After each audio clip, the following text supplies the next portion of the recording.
Welcome to tonight's school board meeting. I am the Senate Advisory Board. I just came out of one of those. Welcome, everybody. For those visitors that I've never seen before, or anyone else that hasn't been here, if you wouldn't mind signing in so that we can have an accurate description of everyone that's here tonight and an accurate accounting. So again, welcome. Thank you for being here. If you are able, would you please stand and say the pledge with me? I pledge allegiance to the flag of the United States of America and to the republic for which it stands, one nation, under God, indivisible, with liberty and justice for all. Item number 4 is adoption of our agenda. I would like to make a motion to move item number 12, which is our executive session, to become item number 5, right after our adoption of the agenda. And then subsequent agenda item numbers would advance one by one. For example, call to the public will be immediately after that, and everything else will fall into place thereafter. I'll make a motion. Oh, second that. second, thank you. Motion on the table. All right, so then I would entertain a motion to go into executive session. I'll take a motion to go into executive session. Fantastic. Second. Thank you. All in favor? Aye. Aye. Ladies and gentlemen, we'll be just a few minutes. I believe, do we have snacks this I put evening? granola bars and water bottles in. the water. Fantastic. We have some granola bars and water bottles. If you want to hang out a few, we'll be back. Yeah, nobody's gonna come.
Thank you all. Let me just get all my notes put together real quick.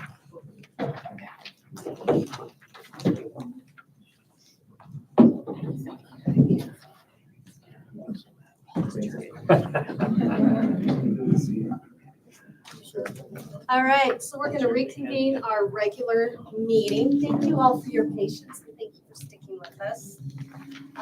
So our next agenda item is item number 5, call to the public. It's 6 6 because we moved executive to 5.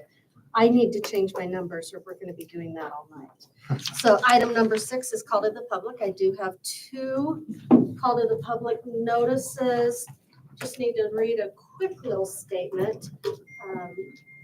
The board invites the viewpoints of citizens throughout the district and considers the responsible presentation of these viewpoints vital to the efficient operation of the district. The board also recognizes its responsibility for the proper governance of the schools and therefore the need to conduct its business in an orderly and efficient manner. The board therefore establishes the following procedures to receive input from citizens of the board.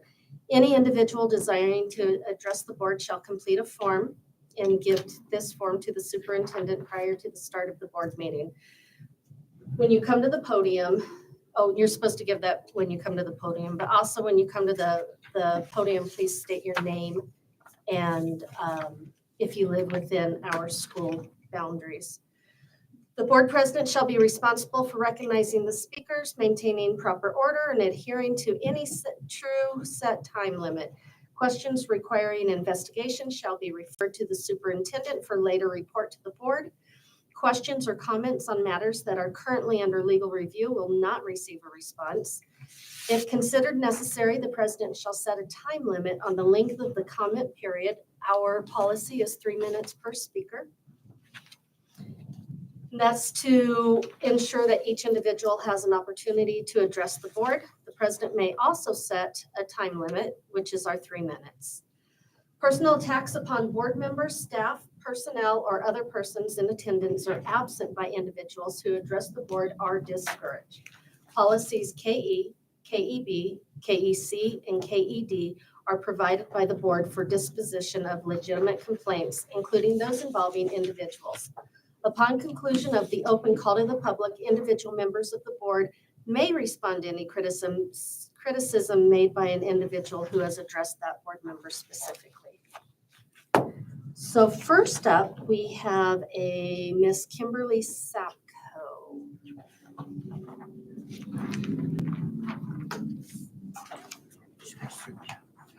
Thank you. Hi, my name is Kim Sapko and our family does live within the Chino Valley School District. I'm a mom of 5 kids. We've lived in Chino for 10 years, also a registered nurse, and I want to address the board today on a decision that has been made locally and throughout Yavapai County to disallow ESA students from participating in extracurricular activities throughout the school district. Once I became aware of this decision, I began writing to Superintendent Daniels and Cindy and asked friends and family and other affected families to do the same, asking for the opportunity for ESA students to try out for these sports and programs. It wasn't long before it became clear that the position of both Superintendent Daniels and Carter was that there was no provision in state law for ESA students to participate in these activities, including the sports teams. So in a response from Superintendent Daniels written to my father-in-law on September 3rd, she stated, "Unfortunately, this is a decision that cannot be made at the district level. Quite simply, state law does not allow it." I have copies of that email exchange as well. In response to both myself and my husband, Superintendent Carter and Daniel suggested that their legal counsel was on the same page, but denied our request to provide legal counsel, citing attorney-client privilege. I have copies of those emails as well. You may be asking yourself, why does this lady care so much? Why won't she just let the decision be? In short, I do not believe that you have been provided with all the necessary facts to make an informed decision. And that is what I would like to present to you today. Before I cite the specific law that clearly allows ESA students to participate in these activities, I would like to dispel another misconception regarding ESA students and families, specifically how those funds are used. We all know that a few bad apples can ruin the whole bunch, including ESA parents and even in our public schools. However, that doesn't make the whole system bad, when in fact, the overwhelming majority are using those funds exactly as they're intended for. Both my husband and I attended public schools growing up, and we've always believed in the public school system. It is a necessary component in our society. We also believe in school choice and understand that not every student is going to thrive in a public school environment. A great example is our oldest son, Hudson, who started his freshman year of high school this year. A few years ago, he was diagnosed here at Chino Valley Unified with dyslexia and multiple processing disorders. His official IEP, written by the school psychologist, states that he needs a quiet learning environment with one-to-one instruction. It was the recommendation of that school psychologist that we continue to homeschool, and we were provided with various contacts for individual tutors, most of them being public school teachers here in our district. He has been part of the ESA program prior to Universal ESA, and we use his ESA funds to pay for those tutoring services. Our son is also very active in our community in baseball. Despite his learning disabilities, this sport has been an extremely positive activity for him throughout the years and something he's excelled in. We have been involved in the Chino Valley Little League since moving here, and Hudson has displayed exceptional playing. The culmination of his Little League experience was this summer when his team, most of whom are students here at Chino Valley High, voted him as team captain for his all-star team, where he helped lead them to a district championship. Ms. Sapko, I apologize. It has been 3 minutes. Can you summarize pretty quickly? Oh, my husband's gonna read the second half. There you go. Good teamwork. Way to plan. And this, I'm guessing, is Mr. Joe Sapko. That's correct. Thank you. I'm Joseph Sapko, and I live in the Chino Unified School District. So we're sharing this story about our son to help you understand the decisions and actions of this board have an impact on real people in your community. As I mentioned a few moments ago, Arizona law does allow for ESA students to participate in extracurricular activities, contrary to what Superintendents Daniels and Carter would have you believe. After they began to use the term legal counsel, we knew this issue was going to be beyond us, and we began reaching out to other officials throughout the state. Something just didn't seem right, especially in light of the fact that it is well documented other school districts such as Mesa, Tempe, Flagstaff, and others have all voted to allow ESA students to participate in these activities. If these districts are allowing it, how could it be illegal?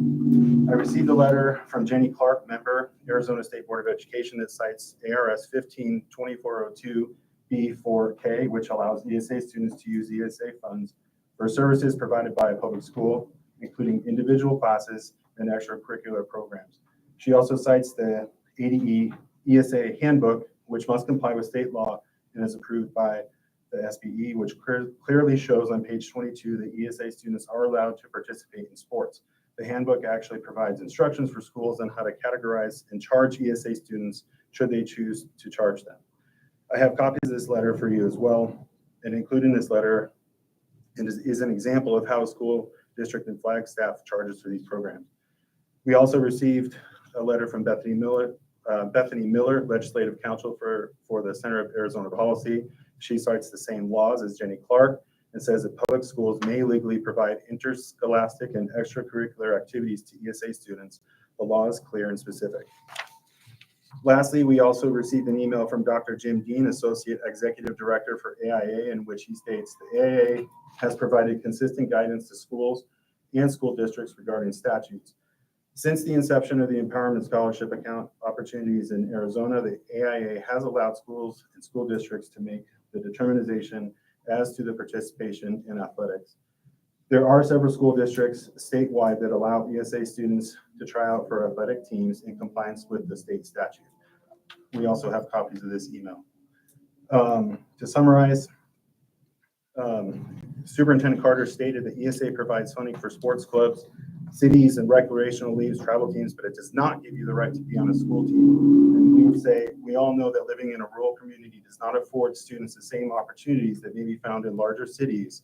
And while our son is involved with recreational leagues and travel ball teams, they all stop during the regular high school season. We don't expect participation to be a right. All we are asking for is a chance. And despite what we've been told and what Superintendents Carter and Daniels have stated, you as a school board have a right to make the decision that you feel is best for the community, knowing that you would be in full compliance of state law should you decide to allow ESA student participation. Thank you for your time. In under 3 minutes, good job. Mr. and Mrs. Sapko, thank you very much for your comments and concerns brought to us. I am going to direct our superintendent, Ms. Daniels, to continue to do research with our attorney and legal team. Is there any other call to the public? I do not have any other forms. Anyone want to fill one out real quick? Going once, going twice. Thank you very much for your time. We're going to pause for just a moment while Ms. Mortensen takes her leave.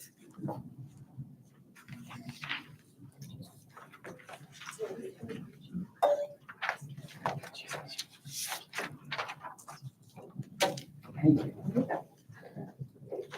you, Annie. Good luck at volleyball. All right, moving on right along to item 7 is our information and discussion items. First off is business office and IT update. That is our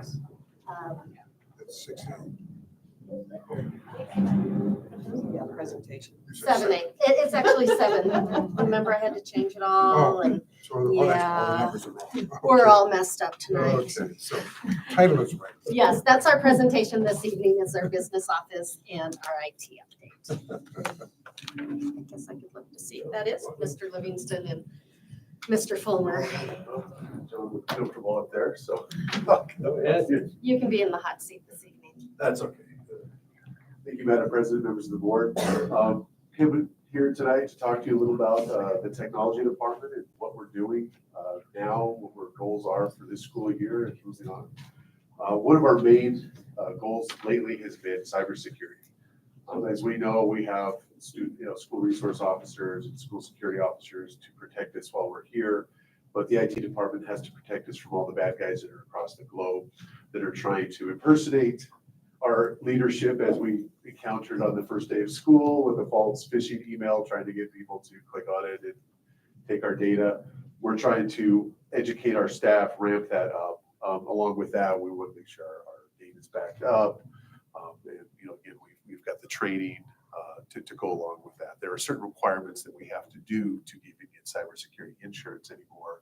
So we're kind of forced into this world, whether we like it or not, because if we do get hit with a breach, it's very expensive. So we want that insurance. With that, one of the requirements is the multi-factor authentication. One of the things that we've set up and that we're actually going to be changing, not many people know this yet, but the Department of Homeland Security that provides us with these tools for $0 to us, comes from state funding, they're forcing us to switch to a different platform. So this month we will be transitioning everybody over to Mr. Fulmer's wife. She got to be one of our guinea pigs. So I don't even know if she can do it. So, but we got her on, so we're good. So we will be, throughout this month, we will be transitioning everybody from the current system to the new system. Board members will be included. So Peter, you'll have to give up your little PFOB and we'll have to get you something else. I know. But we can't beat the price when the Homeland Security Department of Homeland Security uses these tools and many other tools. And we get a lot of tools from our insurance company as well to make this happen. So otherwise, I don't think we'd have the budget to handle that. So cybersecurity is one of our main ongoing things moving forward, and who knows what that will bring as technology advances. Other technology upgrades, we're constantly trying to keep newer equipment on board. We're going to be implementing our new web filter that will hopefully get rid of some of our technology bugs that we've been having since the second week of school, with a lot of usage that's ramped up. Kids all logging in at the same time. It's kind of been bogging down the internet and bringing it down at times, and it's becoming very frustrating for our teachers, our staff, because we rely so much on technology now. So we're trying to get rid of bottlenecks with that. So we're upgrading the equipment. And we'll continue to do that using federal funds to give us discounts moving forward, because technology is not going anywhere. It's growing and growing and growing. Another item technology is working with is actually trying to help with the security initiative. I know we're really ramping up on reunification, various things. Through that, there is a technology role. We're going to be using technology to make sure the right parents are with the right students. There might be different apps on our cell phones that we may be using. So we want to be part of that. Also with that, with security, we have all of our security cameras throughout the district are all technology-based. They're plugged into our network. And that's how we have our eyes on our offices, our open grounds. And so we work with the security staff to identify those areas that we don't have good visibility, so that we can work with vendors and purchase the cameras and get eyes where we don't have them. So in the case of an emergency, from our phones and from our computers, we could see our campuses from anywhere. So that's something we're working with. So there's a bigger partnership between security and cybersecurity now that we're doing. And our last kind of thing that we're just diving into is this thing called artificial intelligence. It's a buzzword. It's kind of all over the place, and we're dabbling a little bit. We did buy some limited number of licensing for Google. We've got some staff that are going to be playing with it. We're trying to, through the county, through Yavapai County, we're trying to get some training out there, because there's a lot of questions and nobody has a lot of answers. So that's something that we're working on. Another one of my hats, the president of the Yavapai Tech Consortium. And so we're trying to work with the Forest View Management Group to get some training throughout the county and get some of these questions answered moving forward. So that's kind of technology in a nutshell. So Can I ask you a question? Are you still dependent upon CenturyLink for your internet access and communication within the district? we use Sparklight, which is the old Cable One, for internet access through the technology consortium that I just mentioned. All schools all participating schools and libraries that can use a federal program called E-rate, purchase their internet as a bundle. About 6-7 years ago, they did a big project that brought the internet costs for all those members down by about 80%. Throughout the county, there was federal funds to build out to some of our more rural areas. And so we grouped together, did a big project. Schools that could get it already were great. Other schools, they had to do construction projects to get out to there. And so that brought that down. So Sparklight ended up being the vendor that we use for that. Between the schools, we have dedicated fiber optic cable, and that's subleased through another company where we get, again, federal reimbursements on. So we have our own fiber optic cable that goes west to the north on one west, and then crosses the highway again by Safeway and goes over to Territorial. So we have our own links. If those links get cut, which we had happen when Sherwin-Williams was being put in, and they dug up our fiber, and poor Brandy was out internet. Later that day, they came out and fixed it. So we have contracts to keep that going. So that way we have high-speed data between the schools, and we're just focused with You have Sparklight. enough bandwidth capacity Yes, from them to meet the needs. we're trying to future-proof it. So what we experienced this year was foreseen but unexpected this soon. So that's why we're trying to get on board, because we want to trust our technology. A little bit of a silly question. Starlink, Musk's satellite internet, and I know he has done a lot with education, believe it or not. Have you had any communication to see if they have a deal? Because, I mean, that's like 1,000 DPI. Starlink does not provide the speeds that we need as a district. I know Starlink does provide some of our smaller schools in Yavapai County with internet access because of their locations, the Kirklands, some of those out there on the western side. So they do for smaller districts, but the throughput that they could provide would not be sufficient for the school district. Yeah. Currently, we have a gigabyte where we could ramp it up to 10 gig if the need was there with what we have in Sparklight. So I know it was a real issue 10 years ago, so it sounds like it's a lot. I have better Starlink now. at home. It's been good. Keeps my family happy. So Thank you. any other questions? All right, John. Thank you. Okay. President Thomas, members of the board, staff, just a quick update. I'd like to divide my comments kind of between approach and philosophy and then implementation and practice. So I'll read from my little goal statement here. There's 4 goals that we think in our business office. If we follow this philosophy of these goals, then the practice will be leading to more financial stability and predictability and transparency. And the first of them is completely compliant, uniform system of financial record, capital asset management. This is something that we've been working on. I've done since the year started last July of 2023. I've been in each school 3 times, checking our capital assets and updating them. And that led me to replace 740 of these little orange tags. They're 12 for $1. They're Avery labels, 12 for $1, about 8 cents a piece. And we upgraded those with $4,000 worth of blue tags. We got 1,000 blue tags, and that's for capital assets under 5,000. And we got 1,000 red tags for capital assets over 5,000. I put on about 740 of those. And we leave the orange tags because we like as many items to identify that asset as possible. And when we had our auditors here August 5th, they took us to Heritage Middle School, checked 9 of these tags, and they all aligned with our software. So that's a big step for us. We always come close to having them aligned, but now they're pretty much compliant. And they don't come off. These ones were $1.40 a piece. The blue ones are $1.40 a piece for steel. Red ones are $1.40 a piece for steel.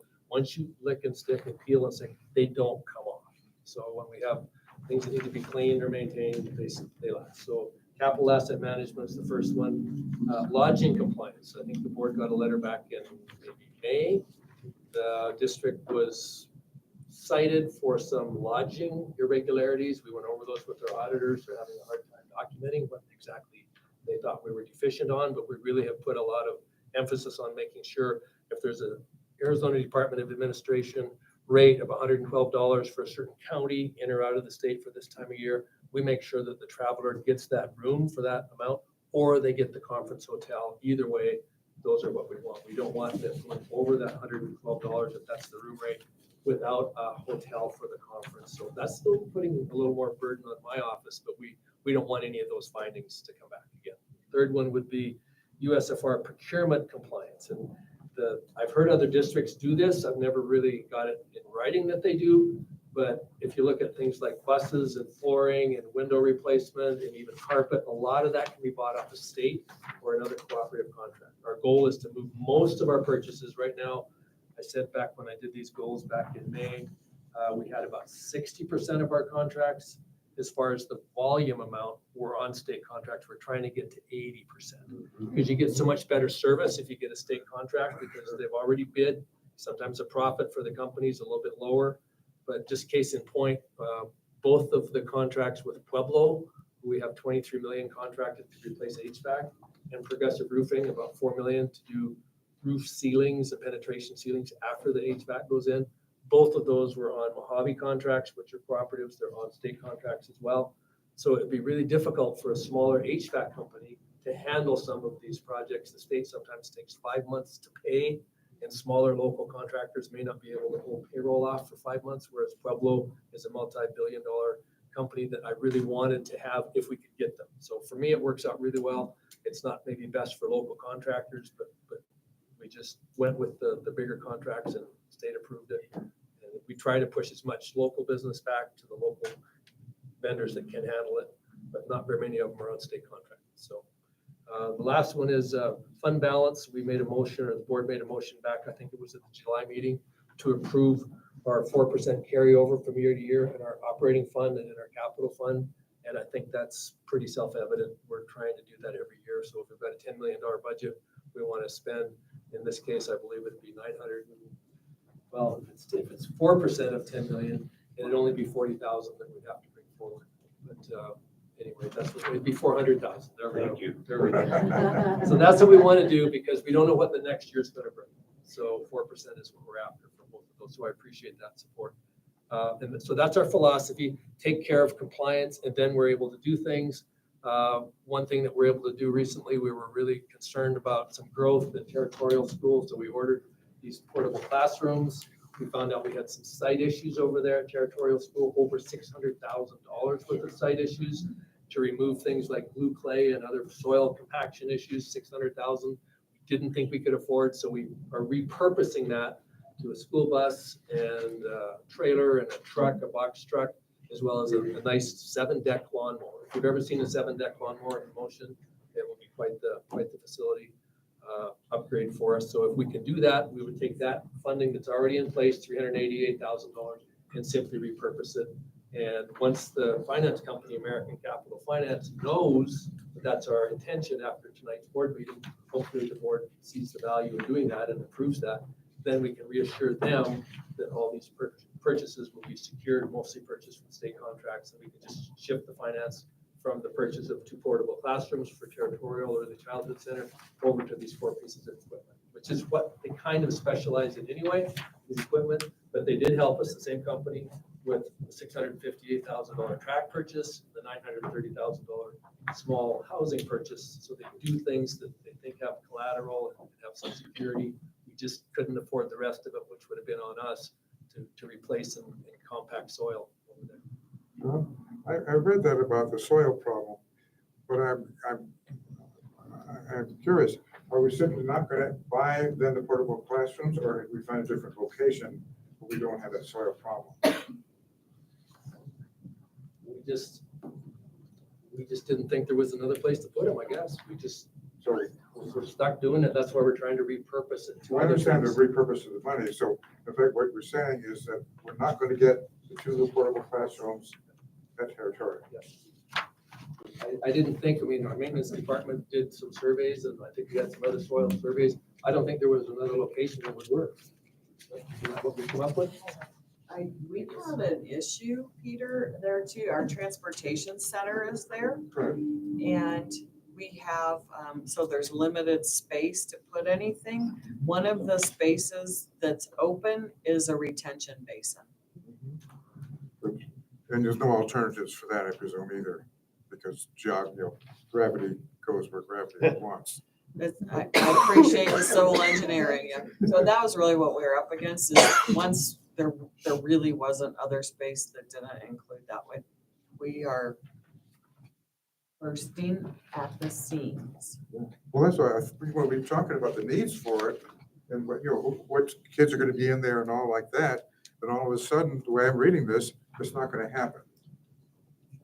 We're going to have to come up with another alternative if territorial's enrollment is squeezing us to the limits. Continues. And we have a couple special programs there that are district-wide programs that potentially we could relocate to a campus that has some open classrooms, because we do have some campuses with open classrooms. It just, I saw the problem, I didn't see the solution. Amen. So I thank see you. that we're struggling with it a bit. Yeah, thank you. So it would have been really nice to just have the same soil types that we had at Heritage Middle School, where we relocated these 2 buildings, and the south end of Del Rio, where we relocated the buildings. They've been there since, I believe, July of 23. They've been there. There's been no settling. There's been no problems. But we assumed we'd get the same soil type in territorial, and I guess it's just Just a unique, completely. yeah, I understand unique conditions. And yes, you can excavate everything and replace it, but then that costs more than what classrooms do. Been there, done that. So that's unfortunate, but I think because we know where this is and we got the approval from the board back in April, we wrote a check for $138,000 at the time. That means we financed $250,000. That means we can still pay from their money in escrow $388,000. So we'll just repurpose it if that works. Understand. So, and the last one then is a sheet that I gave to you just before the meeting. You should be able to see a 2-page sheet. It's got a big 1 in the lower right corner and a big 2 on the backside in the lower right corner. A 1 and 2, and this is just tremendous news. The support that the state's been giving us for the last 3 years. I think you all have one like this, front and back one. If you don't, here, I can share mine. I can share with you. And let's see. It's that one. Oh, I already said it. So the first page is a little bit of history, and I put a few out there in the audience. First page starts September 7th of 2021 in the middle for approval date. And it's got an award number for the State School Facilities Board. It's called High School HVAC Design. So we paid an architect back at that time, September 7th, $146,600, funded completely by the state. And that just started the ball rolling. You can see every purchase on page 1 ended December of 2023. Those projects that were awarded and paid including the 1,870,000 for the new gas lines at the Chino Valley High School. It's on there.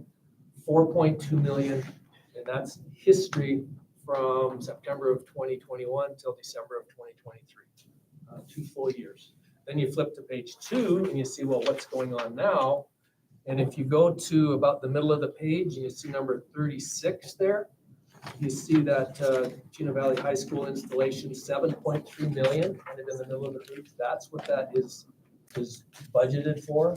And we spent to the far right 2.3 million. Yeah. We go down to the next one, Del Rio in the middle, 3.9 million. That's quite a bit less. Hold your breath for but just maybe half a second, because the reason Del Rio is 3.9 million and the high school is 7.3 million is because a big part of Del Rio, the entire south campus, I call it building 1001, wasn't done at all. Right? All those classrooms at the south side. So thank goodness for our school facilities board. Now you drop down to number 44 on that page and you see that there's a change order in place for, guess what, 3.4 million, because now they have all the information. Apparently there was a chiller providing the AC. The chiller has failed. They had a double loop system in there. That's failed and corroded. They've got 20. This 3.4 million has 20 carrier gas pack units. Some of them are 2-ton chillers. I think the biggest is a 4-ton chiller. 20 of those completely repiped, completely installed. And the state is at this point in progress of approving that one, 3.4 million. So that would complete it.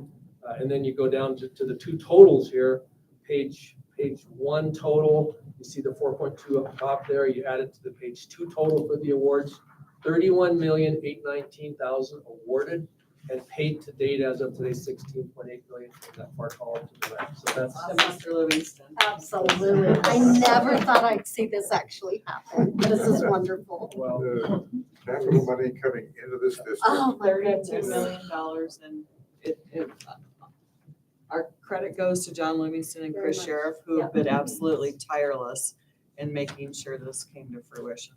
thank you. That's amazing. It's been- Thank you, thank you, thank you. It's been great to get this, and then you see the other 4.2 million down below that's in progress, and we hope to get those funded too. So, thank you, and that's really all I had. All righty then. Well, with that good news, we'll move on to 7B, Miss Daniel Superintendent Report. Okay, so in your packet, you have 2 pages of reports.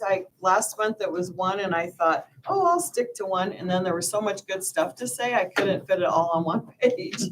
So now you have 2 pages. And there are a few things that I wanted to highlight. One is that when our auditors were here last month, we had 5 minor findings. That is the fewest we have ever had. And they told us that literally nobody has 0 findings, and to have only 5 is unheard of. So that's a huge credit to Mr. Livingston's department. He's got a great group of ladies back there they're fun and they're great at their job. So, and I also wanted to say, as a result of teamwork between our special ed department and our business office, we have our Medicaid reimbursement program underway. And our projected income for the district on Medicaid reimbursement could be about $250,000 a year. So kudos to special ed and to Mr. Livingston's office for getting all of those pieces and parts. It has been an arduous process, to say the least, but they could not have done it if they weren't working together, which, as you know, is part of our brand. Safe schools, students prepared for the future, and teamwork. And I would tell you, the special ed department and the business office really exemplify teamwork. So I also wanted to point out, since Suzanne's here helping us out tonight, and she is a marvelous person in facilities, that facilities has applied for, and we will be awarded $30,000 in rebates for our first little tiny piece that relates to HVAC. So they are pursuing every single rebate, because we all know we've been running swamp coolers for years, and you put air conditioning in, what's going to happen to your power bill?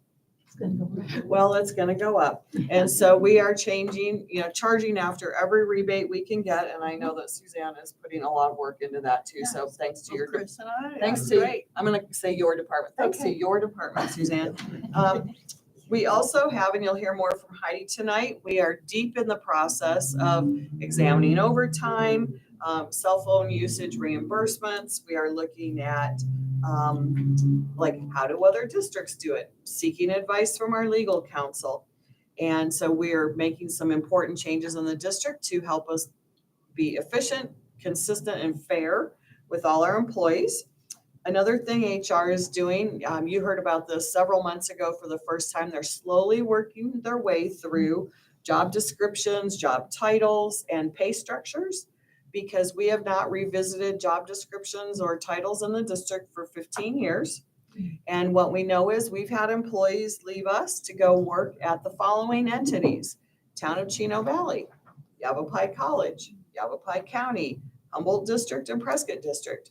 So Heidi's working with all 5 of those entities to align our job descriptions and our pay structures to fall somewhere in the middle of where those are. We know we can't be, up here at the highest, right? The county's probably always going to be the highest, but we're trying to make sure that our employees are, what they're doing, they're being compensated equitably for, because we had someone leave a job in transportation to literally go work for the town doing something not even as demanding for $4 more an hour. That's a lot of money. That's a lot of money for folks. It's $8,000 a year. So wanted to share that. So HR is working on that. Transportation, you'll hear from Mr. Livingston, a later agenda item about purchase of a new bus.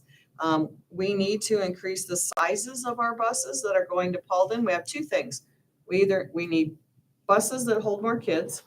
We need more bus drivers and probably a few more runs, because not surprisingly, the most affordable housing in the area is in Paulden.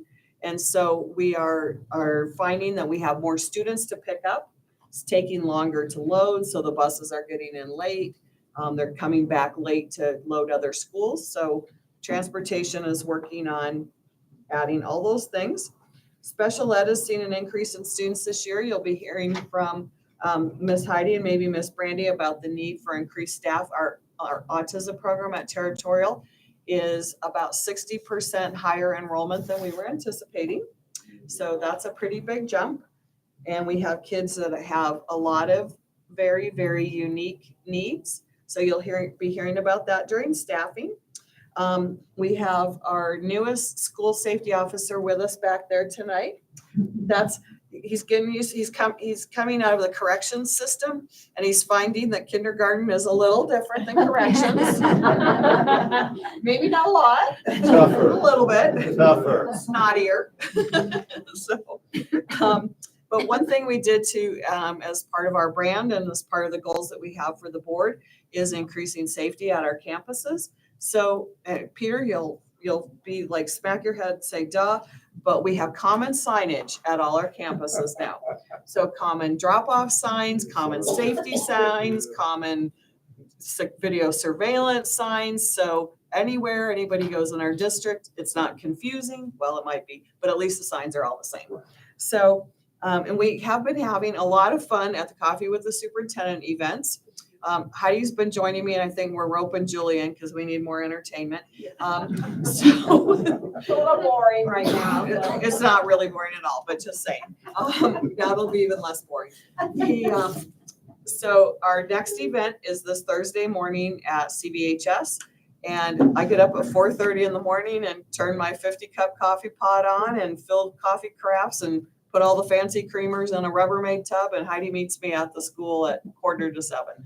So we stand outside and pump coffee and talk to people and answer questions, and it has been wonderful so far. And the feedback, the principals can tell you, it's been very positive as far as what we hear. So you're always welcome to show up if you want a free cup of coffee at 7 in the morning on a school campus. We've had 3 teacher resignations at Heritage, which is going to make you go, what the heck is going on at Heritage? But the truth is that 2 of them, they were all for personal or health reasons. So the good news is the 2 most crucial positions, which are in our science department, we have hires for. We have certified hires for. And we will be recommending at our October board meeting a CVHS graduate who wants to come and teach science for us. So thought you might like to know that. I've been asked about our English language learner population, and we have seen an increase. Again, this year, we have over 50 language learners at our high school. Our numbers are up a little bit across the district, but we, in our community, one through the Chino Valley Education Foundation and one through another group in the community, will be at the request of our Spanish-speaking parents. We will be offering English classes for Spanish-speaking parents and community members. So we're rolling those out. The foundation received a grant to pay for some of those. And the other entity in the community, the foundation classes will be on Wednesday evenings. The other group in the community, they'll be on Saturdays. So people could do both if they wanted to. And in each one of those, there will be 3 levels, sort of a beginning, intermediate, and advanced language learner. But I want to make this point. We are offering English classes to Spanish-speaking parents because the parents asked if we could do that. And the school district can't pay for it because it'd be a gift of public funds, so the foundation is. Cindy, where are those being held here or in Poland? They are being held at Territorial, and we are providing childcare through our community fund. We have a fund that's been sitting with a bit of money in it for quite a long time. And because we'd like to use school district employees for childcare because, everything's fully vetted, right? We're going to be using our community fund for that, which is specifically for the purpose of teaching adults. Well, the reason I asked is, have you considered having it at the Poland Community Center, which may get people more interested because it's in most of them be in their community rather than having to come into. So, yes, 2 things. Number one, the group that is doing them at the church on Saturday afternoons used to only offer classes in Prescott Valley, and they were finding that once they ran through all the Vietnamese nail techs, they found that the most of the people were coming from Chino and Paulden. So they moved it here. But 2 reasons why we need to do it at school. They need more than 1 room space, so to divide the courses up, and they need space for childcare with things that kids can use to play with, like playground equipment and things like that. So just the one single room, it's not going to work for them. That's too bad. So anyway, we've got that going. So it's kind of a cool thing. And I was like, it took me a hot minute to get it off the ground, write the grant, blah, blah, blah. But Arizona Community Foundation of Yavapai County actually awarded the grant to Chino Valley Education Foundation to give this a whirl. So I also want to point out that Heritage and CVHS have rolled out positive incentive programs for student behavior and citizenship, something we've been doing for a long time. At Territorial, they're not going to be getting cute little paws like Brandy gives out, but they'll be getting things that are middle school and high school, appropriate. And but they'll be rewarding citizenship, attendance, academics, other kinds of student accomplishments to try to encourage good citizenship among our middle school and high school students. And this was in Brian's report, and I wanted to highlight it. We are adding another CTE program. Yes. Dental assist. Woohoo! That's starting in January. So woo! We are so excited about that. You have heard more than you ever wanted to know about HVAC. And just so you know, we did have drainage. Peter probably wants to know all this stuff, but everybody else may be like, yeah, okay, the air's cooler, or warmer in the winter. We had a drainage issue, as you might expect, on the east side of the Del Rio multipurpose room because it's subgrade. And so we have cleaned out the French drains there. Membrane has been installed. We're working on rerouting to maybe a dry well or something like that, because otherwise it would put water into a parking lot, which would turn into a sheet of ice, and then it would pond. You got that beautiful new park. So we're working, that one we're coming right along with. Regarding attendance and enrollment, an update, I have an update for you when we get to our open enrollment. And I just want to remind you that the county ASBA roundtable, so if you wish to participate as board members, it will be in Sedona on October 24th, and you can just let me know if you're interested in participating in going over to Sedona for dinner and participating in the county meeting. I went to the law conference. It was informative. It was, they covered topics, State Superintendent Horn has enlisted his family members to sue a school district in Arizona about bilingual education. The lawsuit is stalled out because there were errors of fact in their filing. They said they had a student enrolled at Scottsdale High School and there isn't a Scottsdale High School. So that one stalled out a bit, but just so you know, our state superintendent is not above suing local school districts in Arizona. And the other thing that I wanted you to know is that on December 9th at 4:30, we will have a board session that begins 30 minutes prior to the meeting for the purpose of signing paperwork for newly elected board members and doing the official swearing in. And then at 5 o'clock, we'll do the ceremonial swearing in during the regular board meeting. So I would tell you, we're off to a robust start. It's been fun. We haven't had one boring day yet, although we're all holding out for that. So those are the updates. All of the individual goals are in there. In their celebrations columns, you'll be able to see the things that are being accomplished. Like our participation in breakfast and lunch is up significantly this year. And so that is a super good thing too, which means kids are getting fed. And as a reminder, because of the program that we run, kids are eating breakfast and lunch for free. So there are lots of things sprinkled out throughout the report there, but that's what I wanted to highlight for you. So any questions anybody has I was gonna ask you about the housing. about the housing? Yeah, because it's on. Thank you. I did put it on the thing. So about the housing. So the duplexes that we were considering partnering with CAFMA and CVPD for housing. As it turned out, we were told that the grant would be a 90-10 match, so we would only have to pay 10%, and that we would split our $300,000 between, CAFMA and the town. Okay, the grant ended up being 50-50. So yeah, not a good use of our money. And we had to have our project completely done, like everything built and ready to live in by December 31st. Kidding.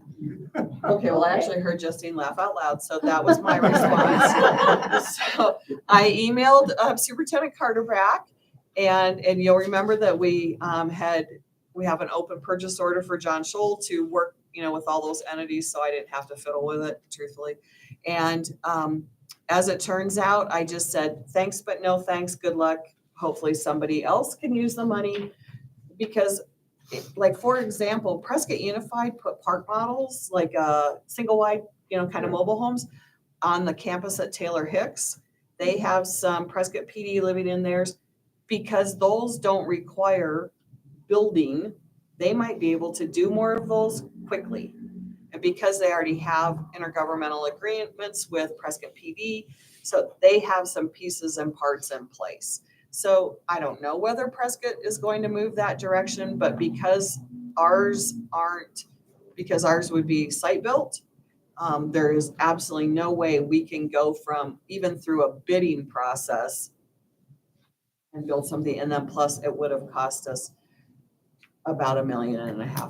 Well, and even the manufactured housing alternative doesn't work either, because you still have to do all the same site work, water, sewer, paved driveways and like that. So it's still, no matter what you're doing above the ground, everything else is the same. Yes.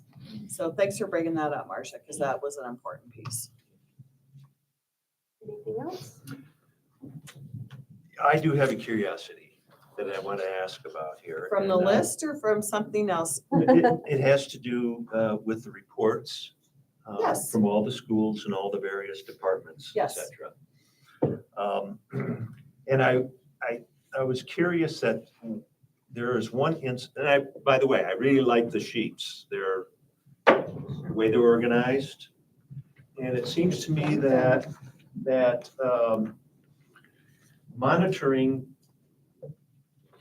would be something that is constantly ongoing. Unless it's resolved. Unless it's resolved.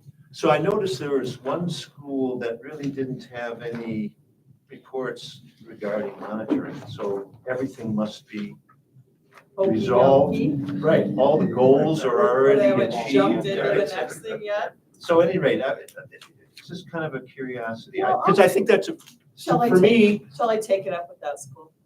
I will. well, or just an explanation of it. Okay. It's simple. I don't know, who was it? I think it's Del Rio.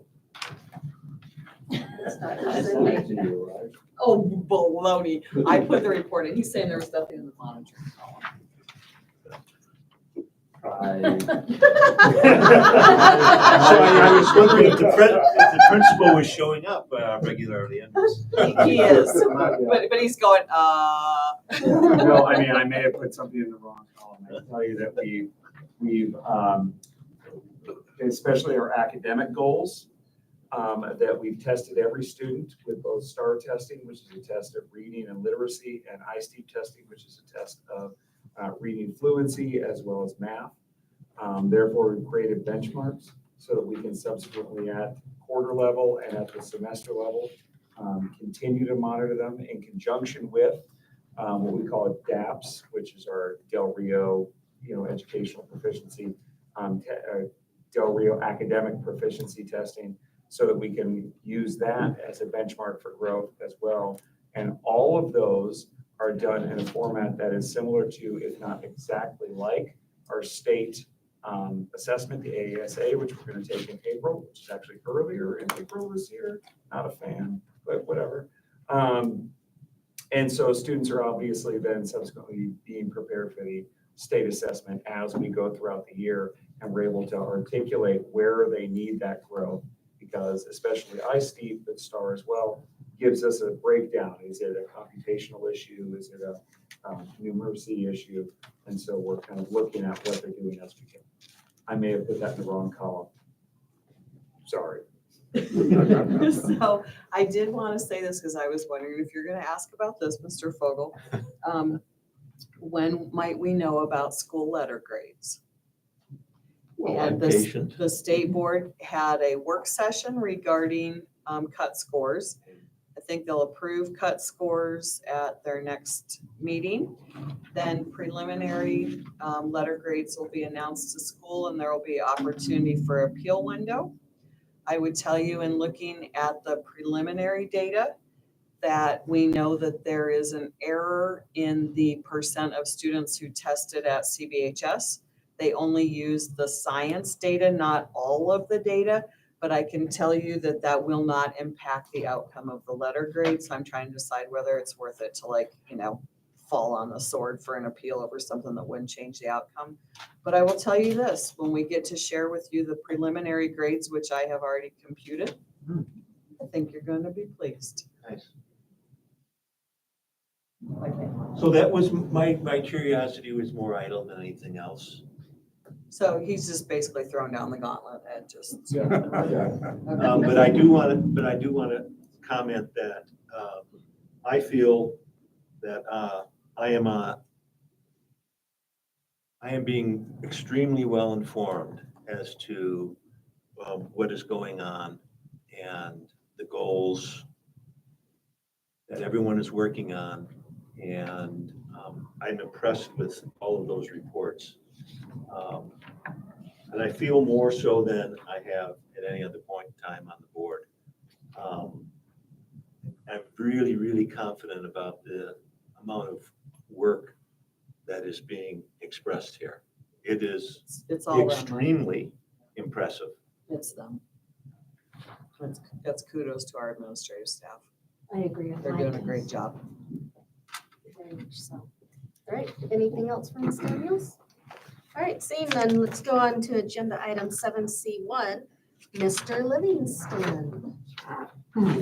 Right, financial snapshot. President Thomas, members of the board, financial snapshot for the day August 31st of 2024.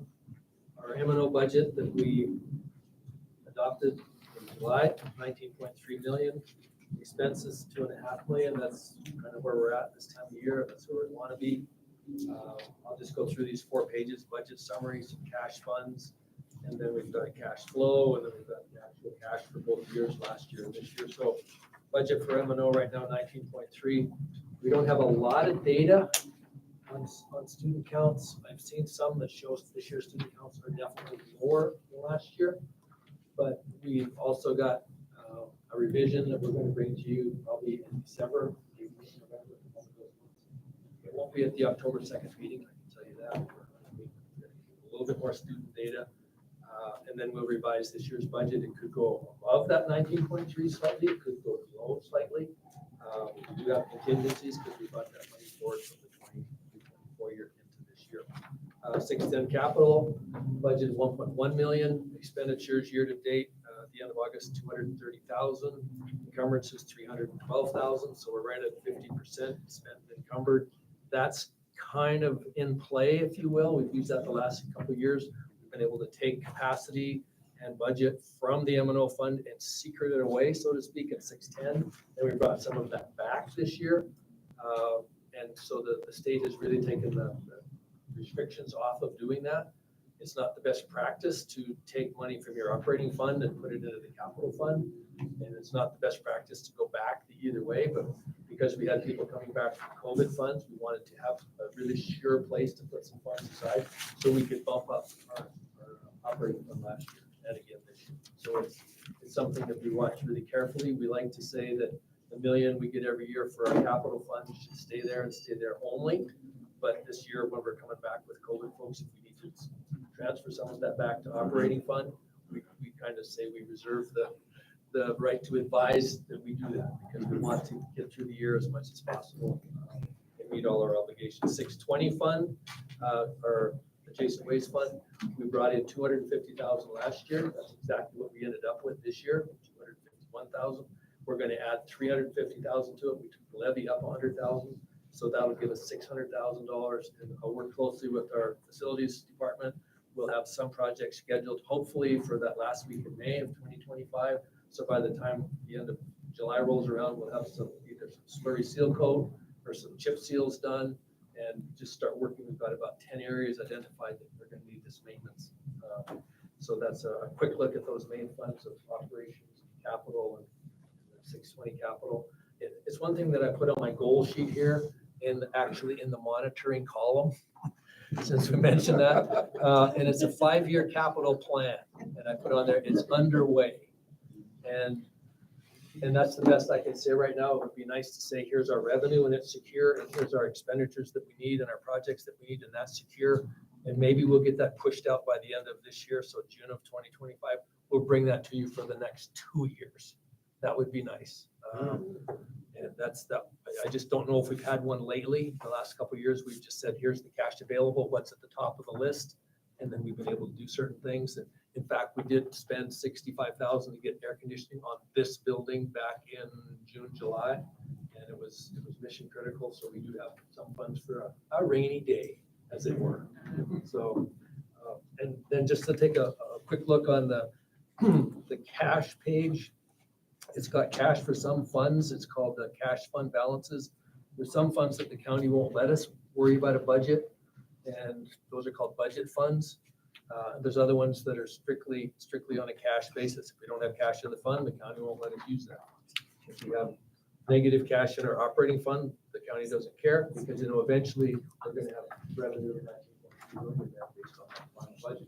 So 2 I'd like to highlight on that page. It's got a nice big spreadsheet on it there. It actually is a vertical spreadsheet called cash fund balances as of August 31st. It's back one page, Mr. Cohen, back one page, and it's vertical. And it's got a few funds I'd like to just call out. Got that one right there. So if you go down to Fund 580, teacherage. We've been bringing, I think it's $550 a month rental for our teacherage apartments, and we've got 10 of them. We just finally got 10 filled. And we've got 10 filled. So if we had a full year, $550 a month, $5,500 a month for all 10, a little over 60,000 all year. We didn't have that quite in the 23-24 year because I think we opened those up about October 5th or something. So we were first 2 or 3 months short. But we did end up with about 54,000 cash in the fund, which we then used some of that cash to pay the debt service on the 930,000 that I mentioned earlier that we got from American Capital Finance. So it's not what we call revenue neutral, but perhaps after 21 years, kind of will be, because we'll be able to take those proceeds and use it for the debt service. We know there's 930,000 that we financed. Total cost on the finance is gonna be over $1 million, so 50,000 a year for 20 years from this fund. Eventually, we will make that revenue neutral. In the meantime, we've got a decent place for our staff. The bottom fund there, 959, we had some problems with the DES representatives. That's a special program we have at the high school. We were about a year behind on revenues, and they just weren't responsive. They weren't taking our reports. This is a cost-based program, and we've got some staff delivering services to some special needs students at the high school. But now we're caught up. Now we ended the year with 130,000 in the account. So we even got our payment for the last quarter, April through June. We got that booked about a month ago. So we're right on track with that. So that really helps. This is an M&O offset. We pay the staff all year long out of M&O because there's not enough cash. And then at the end of the year, we flip the expense into this fund. We've got about 7 funds just like that. I think we're right where we need to be this time of year, but again, we really got to watch that student count because that is going to drive our operating and our capital budgets up and down, and we'll just keep you informed. Any questions? That's all I have. Anything for Mr. Livingston? Mr. Livingston just said, glossed over something that we don't know the full impact of yet, but we're working on it. And does very, very quietly, like a tissue dropping into a pillow, we got a little tiny statement from school finance without any rules accompanying it yet, that we will be docked income for chronic absences. And that would be statewide. But it is so convoluted. And Leanne Wellert, who is our student data manager, I asked her to obtain the business rules that they were basing this on. So she's working on that. And then she's worked with Kathleen Little. They were able to prepare reports last weekend from our old student data management system. So we're trying to project, like, if nothing changed, what might the financial impact be? So we're in the middle of that study because ADM, of course, drives it all. Not quite sure what the other's gonna look like. And we got no heads up about that. This is every district in the state's gonna get hit. Yep. And with no heads up, no business rules, no. Can they legally do that without legislative authority? It existed before, long time ago. Yeah, I remember that, actually. Yeah, the old threshold was 94%. And if you hit 93%, And now it's the 10%, the chronic absence. So we are doing a really super thorough study, and I'm hoping that we'll have some numbers for John to present to you next month, what that impact would be. Meanwhile, admin are working really hard on cleaning all that up. Del Rio especially made really good strides last year, and so did Territorial. And that's part of the positive incentives program for HMS and CVHS, is to help address that as well. So, because we don't know, because enrolled kids is one thing, enrolled kids who don't show up is another.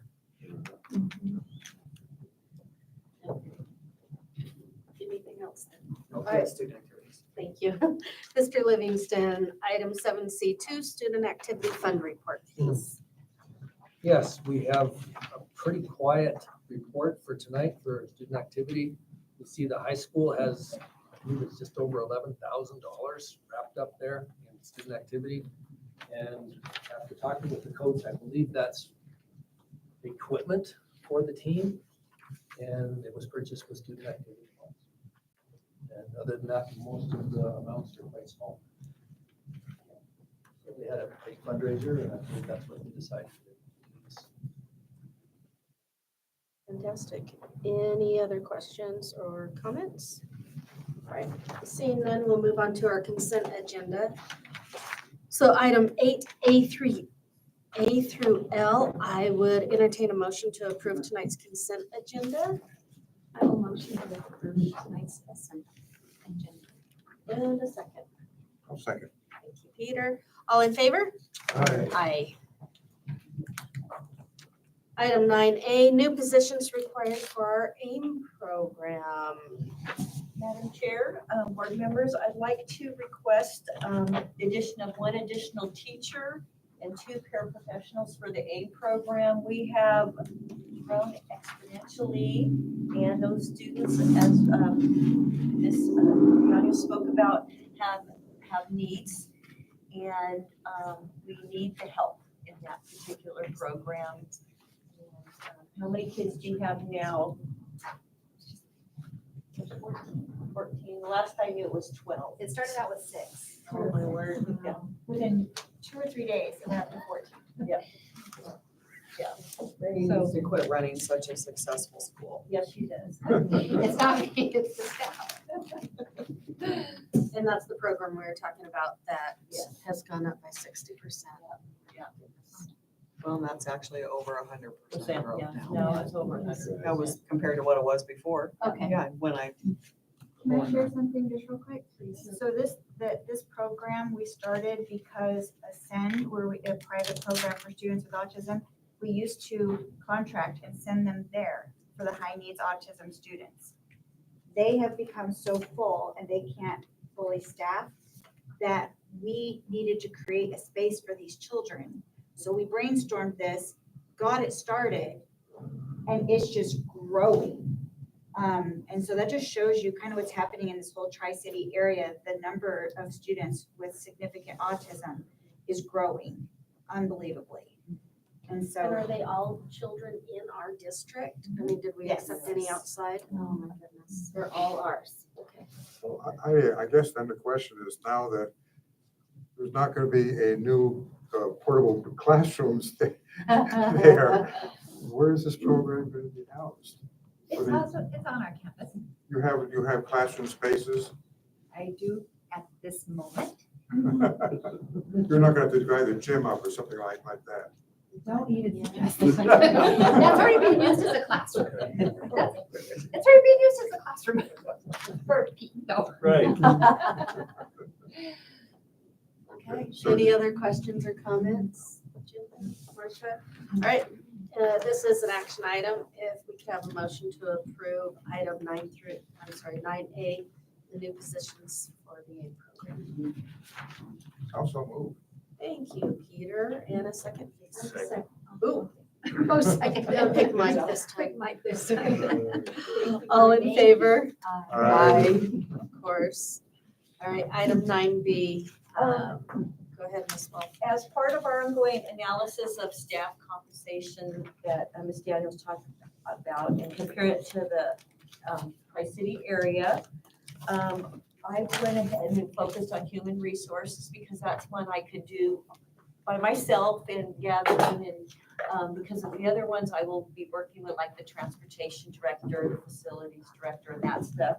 So in looking at what we had in place and what the other organizations are doing around us, I came up with 3 levels because that way up to what happens in HR and in the district in the upcoming years, we would have 3 levels of jobs that we could offer to people that were interested.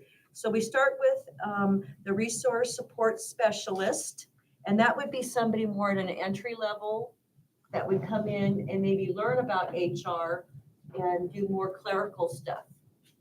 The next position is the human resource specialist, and that would be somebody who goes ahead and does the reporting, because there's a lot of reporting to do within HR, and they would go ahead and monitor all of the functions, prepare compensation and benefit packets and so on. And then if for some reason the district decided they could also move to a human resource specialist senior, somebody with a lot of experience would be expected more of, and then be compensated differently and have more experience. And then finally, I went ahead and just updated the human resource director position. So that way there's you don't have to use all 4 of them, but we have something that we could know where to bring people in case there was a human resource director at one time, and maybe they would have the human resource specialist or the support specialist. And with this, I've also included the new salary structure. And that for your approval. And then also the only, we'll change just one employee's, not my salary because of the change in responsibilities. So you'll also see in there those 3 levels. So just to clarify, I know the answer, but just to clarify, we are not asking for all 4 positions. Nope. Not even intending on having all 4 That's positions correct. anytime That soon, is correct. but building a career ladder so that Yes. we could Yes. move on up. Got it. Bring the job titles and Yes. descriptions. Thank you. Any other questions, comments, suggestions? Again, this is an action item. If we could have a motion to approve. I'll motion to approve the 24-25 human resource job descriptions and the 24-25 human resource classified salary schedule. In a second. Second. Thank you, Peter. All in favor? Aye. Thank you very much. Of course. Item 9C, it's the Heidi Wolf Show. Sorry. No, you're good. HMS scheduler and CVHS So registrar. during our ongoing analysis, we stumbled upon the fact that currently the scheduler position at Heritage Middle School and the registrar position at Chino Valley High School are not administrative assistants like the other people that perform registrar for our tech in Del Rio. So we want to make sure that we're fair and consistent. So we went ahead and we're requesting that both those positions are compensated on the administrative assistant salary schedule. And that also the scheduler title goes to registrar, because that's really what they're doing. They will do some scheduling, but it's really during the school year, it's registering new students. So the registrar's moving to the admin assistant. Instead of secretary two. Instead of secretary So two. they were on the, okay. Yeah. Thank you. Broadening their ability. Right, broadening right. responsibilities. Makes sense. And we don't have just a registrar. No, we have it, all of it's it was secretary two, but we found that those responsibilities were done by admin assistants. So we went them to be all in the same classification as admin assistant. Completely makes sense. Okay, thank you. Anyone else have any questions for Ms. Wolf? Seeing none then, I'll entertain a motion. I'll motion to approve the approval of a schedule and registrar position for both HMS and CVHS to be classified as administrative assistant and the scheduler title at HMS be charged to be registrar. Second? Thank you. All in favor? Aye. Aye. Item 9D is our personnel report. Ms. So Wolf. we have a supplement that you should have received. And overall, we have one new certified staff member, 4 new classified, 1 new classified sub, 4 resignations, 1 retirement, 2 certified changes, 10 classified changes, 5 coaches, 7 extra duty, and 106 timesheets. What's happening over there in the HR I just department? announced. Waiting for the partition of She Harrisburg. sits there in a little Yeah. bit, and I was like, Right. Jesus. All right. Oh, my. All right. Does anyone have any questions on any of the information provided? Do we have people to fill the vacancies right now, or? Oh, that's good. Yes, yeah. We're the principals and myself and Shelley are working very hard to make sure we fill positions.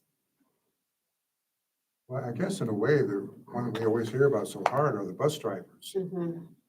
So how are we doing? We got a wait list of people who want to drive our buses? No, but we're pretty, Selena, I know that's stupid. transportation is I know pretty, we leave no rock unturned, that's what I say. We, I hadn't heard anything about vacant positions, so I was. we always need bus drivers. Yeah. So anybody out there, we need bus drivers. And classroom aides. And classroom aides, yes. We need them. All right, then I will proceed with accepting a motion along with the supplement this evening. We'll approve of the personnel report with the supplement. And I'll second it. Thank you. All in favor? Aye. Thank you very much. Of course. Item, where are we on 9?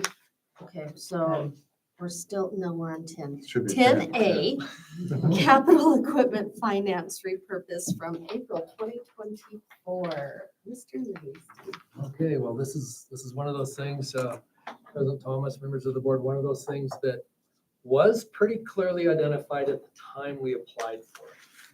So we've got a 29-page document that has, I believe, kind of Joel's signature on it, my signature on it, American Capital Finance, US Bank, all to give the district $388,000 to buy 2 portable classrooms. The document may not have to be amended at all. We're getting information back from American Capital Finance that once approved, as long as they sign off on the items, hopefully the 4 items that we've got in line instead of the 2 portable classrooms will just pass through and be funded. If you need more signatures and documents, we may call upon this to be done at the October 2nd meeting, but first indications are we've given them bids for a bus for $217,000, a 7-deck lawnmower for $98,000, a little box truck for $57,000, and trailer for $23,000, and American Capital Finance representative, he's the loans director and finance director, has indicated he believes that US Bank will approve those, so we'll be able to order those as soon as possible.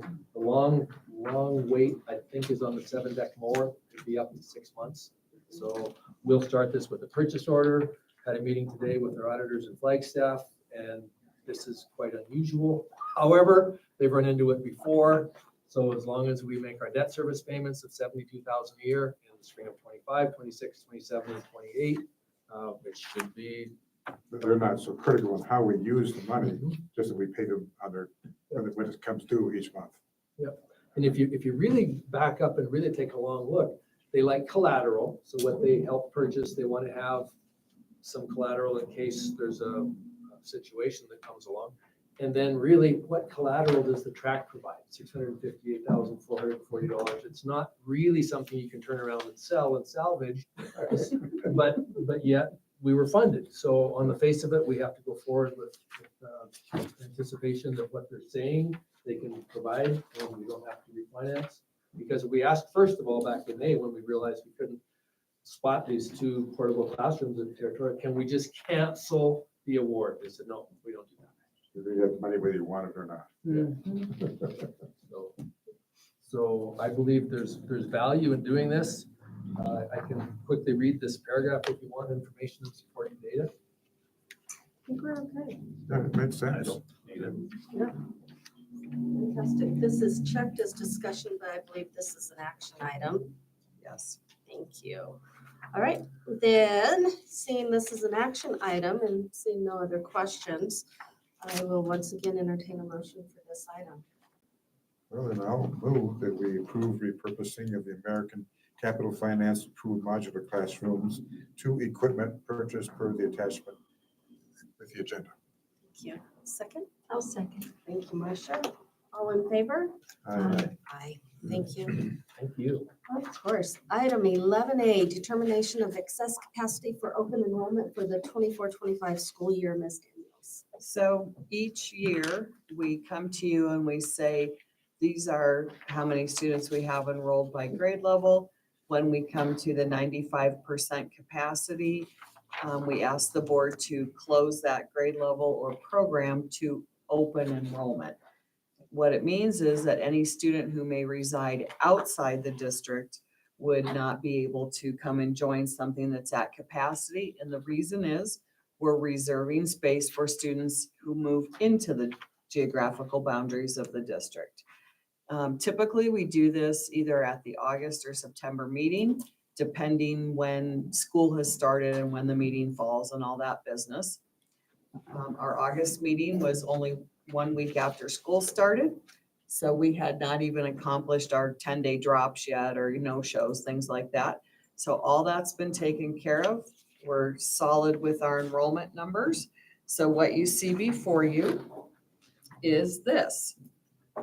Using our current enrollment numbers, grades 4, 6, 7, and 9 through 12 would be open. Well, grades kinder, 1st, 2nd, 3rd, and 5th would be closed to open enrollment, and I think I left 8th grade off there, which is open. 8th is open as well. And special education programs that are remaining open would be EDP at Tech, Del Rio, and HMS. So just to kind, it's on the back of the agenda item, and it's in little tiny print. I don't know why it's so small. So, yes, I'm sorry, I ma'am. just have a question. Sure, hit Or it. you can finish your thought. Nope, I that was it. apologize. I'm done thinking. So since we're already more than at capacity with Ames, I mean, theoretically, we're leaving the EDP program open. Do we have the It's space? a separate program. Right, just seeing the space at Tech, We do. do we have the space? Yes. So on the back of your agenda item are the enrollment numbers for the different programs. Got it. And you will see at Territorial right now, we have 4 students enrolled in EDP. So we definitely have capacity in that room. Okay.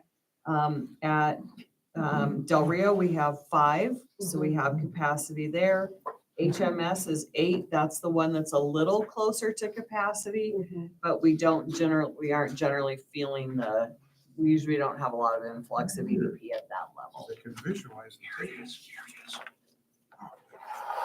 So, yeah, okay, you're good. So anyway, that's where we are. The chart shows all the open and closed grade levels.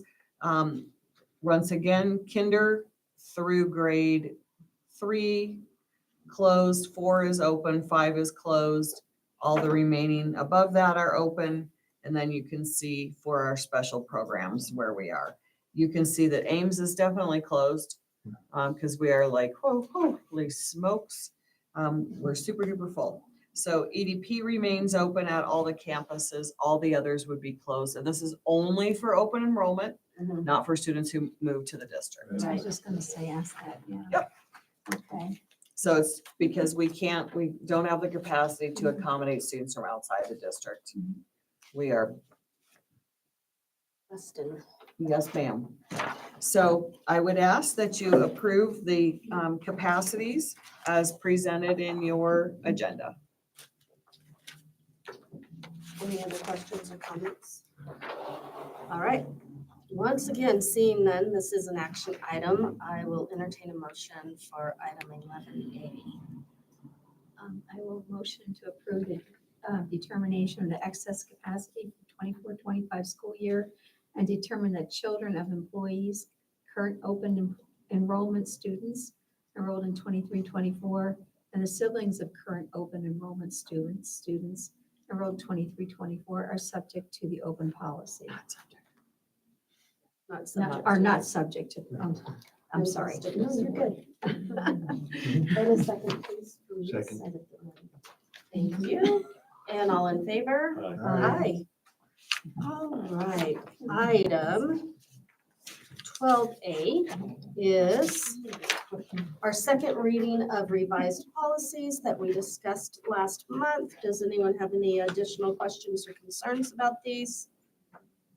No, not- Silence is wonderful. I already talked to Cindy about asking a couple questions about that. Perfect, and you so- got your answer, your Yes, I did. questions answered, fantastic. All right, then, this is also an action item. If someone would like to make a motion. I'll motion approval of the second reading of the above policies and regulations. In a second. Second. Thank you. All in favor? All right. Aye. Good night, everyone. Thank you for your patience this evening.